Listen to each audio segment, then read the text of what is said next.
নমস্কার বন্ধুরা, সবাই কেমন আছেন? আমি সুমি শিলিগুড়ি থেকে আবার একটা ছোট্ট ব্লগ ভিডিও নিয়ে চলে এলাম। আজ সকাল থেকে ভীষণ তাড়াহুড়োই ছিলাম, সমস্ত কাজকর্ম তাড়াহুড়ো করে শেষ করে আজ যাচ্ছি অন্য একটা জায়গায়। তো সকালবেলায় একটু দাঁড়িয়েছিলাম, তো দাদু রোজ দিনের মতন সবজি নিয়ে চলে এসেছেন, ইনি সবার দাদু। তো তারপরে চলে এলাম রান্নাঘরে একটু পরোটা ভেজে নিলাম, কেননা খাওয়া দাওয়াটা তো অবশ্যই করে যেতেই হবে। ব্রেকফাস্টের জন্য পরোটাটা বানাচ্ছিলাম। আর আজকে নিরামিষ, তো রান্নাবান্না আমাদের সকালবেলাই হয়ে যায়, কেননা আমার হাজব্যান্ড টিফিন নিয়ে যায়, সেই কারণে কিছুটা মা করে কিছুটা আমি করি, এইভাবে করেই হয়ে যায়। আর হাজব্যান্ড রেডি, ও নিচে যাচ্ছে, আমাকে বললো একটু চাবিটা দিতে, তো আমি একটু চাবিটা দিয়ে নিই, দিয়ে আমি বাকিটা করে আমি বেরোচ্ছি। আর নিচে আমার শাশুড়ি মা দাঁড়িয়ে আছেন, উনি বাজার করেছেন, তো বাজারটা উনি নিয়ে আবার উপরে আসবে, ততক্ষণে আমি রেডি হয়ে নিচে যাচ্ছি। হ্যালো, আজ বেরোচ্ছি একটা কাজে।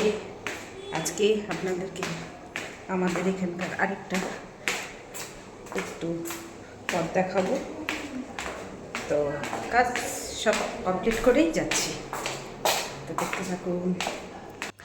চলে এলাম এবার নিচে, এবার গেটটা বন্ধ করে দিয়ে আমার হাজব্যান্ড দাঁড়িয়ে আছে, কেননা ও আমাকে ছেড়ে দিয়ে যাবে। তো আমি বলেছি যে দাঁড়াতে হবে না, তারপরে আমাকে একটু ড্রপ করে দিয়ে তুমি অফিসে চলে যেও।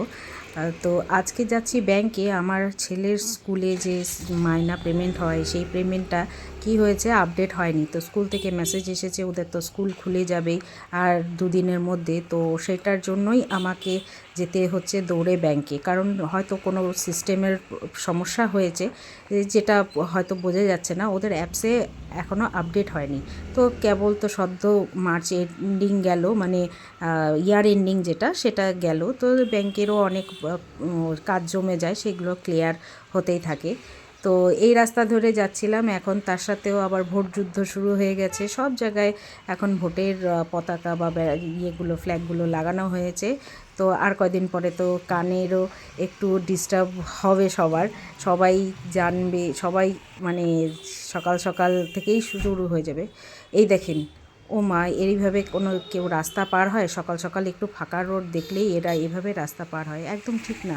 তার সাথে বাচ্চা যদি সাথে থাকে, এটা তো ভীষণভাবে রিস্কি। তো কিছু মানুষ এখনও বোঝে না, সাধারণ মানুষ, তবুও তো সাবধান মতন গাড়ি চালাতে হয়। আমার হাজব্যান্ড একদম আস্তেই গাড়ি চালায়, বেশি জোরেও কোনো সময় ও গাড়ি চালায় না, কেননা ও ভীষণ এই জিনিসগুলোকে মেনটেন করে। তো চলে এলাম এই রাস্তায়, তবে এই রাস্তার এই বিল্ডিংটা, এটা আমাদের থানা মোড় বলে, এখানে যে বিল্ডিংটা হয়েছে, এত বড় বিল্ডিংটা হয়েছে, ওটা একটু দেখালাম, তো পুরোটা দেখাতে পারলাম না। ওই বিল্ডিংটা আগে ছিল না, পুরো ফাঁকা ছিল। আমি যখন থেকে এই পাড়াতে, এই এলাকাতে এসে বসবাস শুরু করি, তখন এই সব রাস্তা সে এত বড় ছিল না, এতটা মানে চওড়া ছিল না, আরও অনেক গাছপালা ছিল, যা কিছু কিছু প্রচুর গাছপালা কেটে রাস্তা বড় করা হয়েছে। আর কিছু বিল্ডিং এইখানে পুরনো, তবে সব বিল্ডিং না, কিছু নতুন বিল্ডিংও তৈরি হয়েছে। এই যে এখানে ব্র্যান্ড ফ্যাক্টরির একটা বিল্ডিং ছিল, সেটা এখন ওই বাজার কলকাতা নাকি এসেছে, এটার মধ্যে ব্র্যান্ড ফ্যাক্টরিটা উঠে গিয়েছে।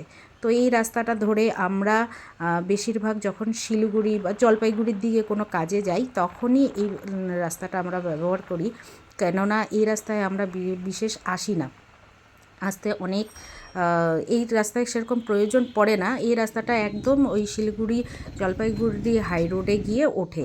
তো ব্যাংকে ঢুকেছিলাম, তো পরে আর ভিডিও করতে পারিনি, ব্যাংকে তো রুলস নেই, সেটা সবাই জানে। তো বলল চিন্তার কোনো বিষয় নেই, ওটা আজকালের মধ্যেই আপডেট হয়ে যাবে। তো এখন বাড়ি ফিরছি, তো ফেরার পথে এই যে এই বটগাছটা আমি অনেক দিন থেকে দেখছি, খুব বড় পুরনো, এখনও এটা কাটেনি। এখানে একটা হনুমানজির ছোট্ট মন্দিরও আছে।